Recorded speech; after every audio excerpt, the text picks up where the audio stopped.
Esse discurso não é maldito?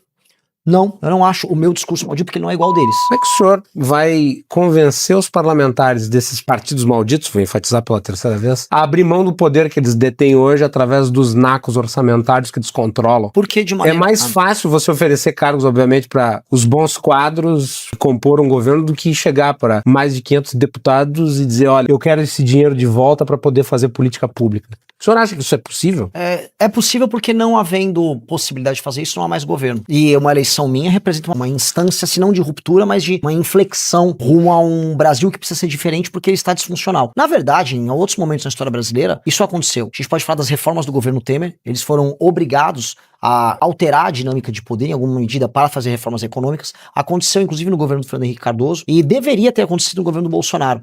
Só não aconteceu no governo Bolsonaro porque o Bolsonaro não tinha plano nenhum. O Bolsonaro em si, o plano dele era Bolsonaro. Então ele entrou ao poder, o Centrão tinha que se adaptar a uma nova circunstância em que ele tinha medo, e essa circunstância não se deu porque o governo era frágil. Eu vencer a eleição, vindo de um partido muito pequeno, significa que nós temos um novo balanço de poder. Neste novo balanço de poder, aí o que vai caber ao Centrão é se adaptar. E há sempre uma corrida para adaptação. Não é mais fácil o senhor se adaptar ao Centrão do que o contrário? Não. Não porque é um impasse. Eu não estou ali pra ficar no poder pelo poder. Se eu não chegar ao poder pra fazer história, não tem sentido eu ter chegado ao poder. Tá, mas o discurso dos candidatos que foram bem-sucedidos nas suas empreitadas, pregando, entre aspas, a ruptura do sistema estabelecido, acabaram, na prática, sendo eventualmente mal-sucedidos.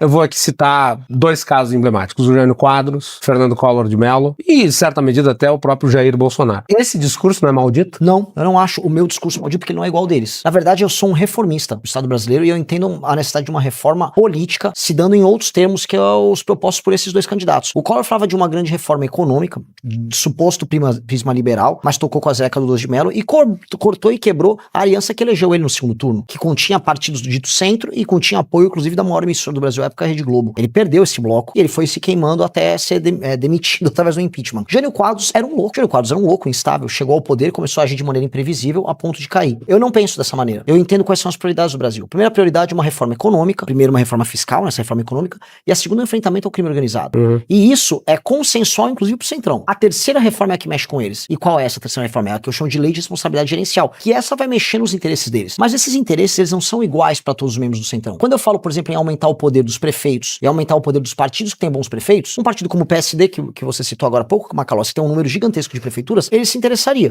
Porque eu estabeleceria a pontuação para os prefeitos que tiverem melhor desempenho, essa pontuação significa aumento do fundo partidário pro partido que tem esses prefeitos. Agora, outros partidos que são apenas de cooptação, nem tanto. E eu preciso de apenas de maioria, eu preciso de 50% mais um para passar projetos como esse. Eu acho que a gente tem que dividir o governo em duas etapas. Um é o governo que vai passar projetos de lei, os PLs. Eu preciso de uma maioria para isso. A segunda são as maiorias para os grandes projetos nacionais, que são as PECs. Então eu tenho que dividir duas etapas para geração de governabilidade. E eu entendo que precisa ser feito isso, e aí eu olho inclusive para nossos vizinhos. Em grande medida, o próprio Milei na Argentina, ele montou uma maioria precária para poder fazer a administração do governo dele, mas quando necessário, aí ele forma consensos e forma maiorias para passar projetos que demandam, vamos dizer, um espaço maior de voto. É isso que eu preciso fazer. Eu não posso entregar a energia renovadora do governo para a composição de uma maioria gigantesca que de nada vai me servir. Porque se eu me torno parte do problema, do que adianta eu ter maioria? Vou dar um exemplo. O Bolsonaro teve uma maioria gigantesca quando ele colocou Ciro Nogueira a partir de 2021. Mas ele foi mais para sobreviver mesmo, né? Foi mais para poder manter o mandato. Mas havia maioria para PEC e ele não fez PEC que interessa nenhuma. Essa foi a realidade. Que é outra.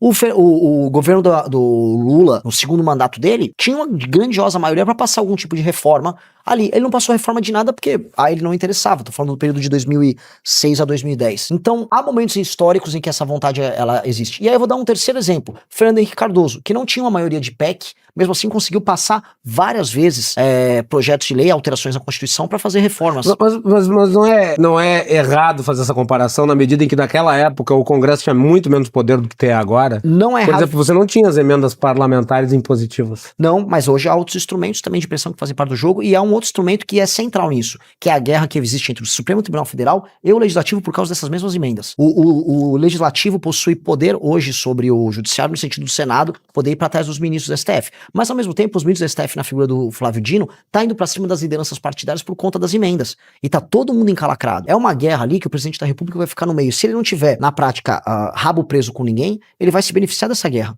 É uma guerra que tem... Você acha que o ministro Flávio Dino tá certo? Em ir pra cima das emendas? Eu nunca considero que a forma é correta vindo do STF, mas o objetivo ali é correto. O Lula, ele quer utilizar o Flávio Dino como uma espécie de ariete para quebrar essa dominância do Centrão atacando as emendas. Eu quero que isso aconteça. Então, o STF pode me ser muito útil nesse sentido. E vai me ser muito útil porque eu terei 4 indicações, espero, né? Vencer das eleições, para formar maioria no STF. Chamo o Cássio Nunes para conversar, chamo o André Mendonça, chamo o Fux, quero fazer maioria no STF. O senhor encara o STF como uma instância de poder bancada. hoje. Isso, é uma bancada. O que é patético, porque é um país absolutamente doente. Agora, estamos num momento de ruptura no Brasil. Ou a gente salva o sistema reformando ele por dentro, ou a gente vai para uma convulsão social.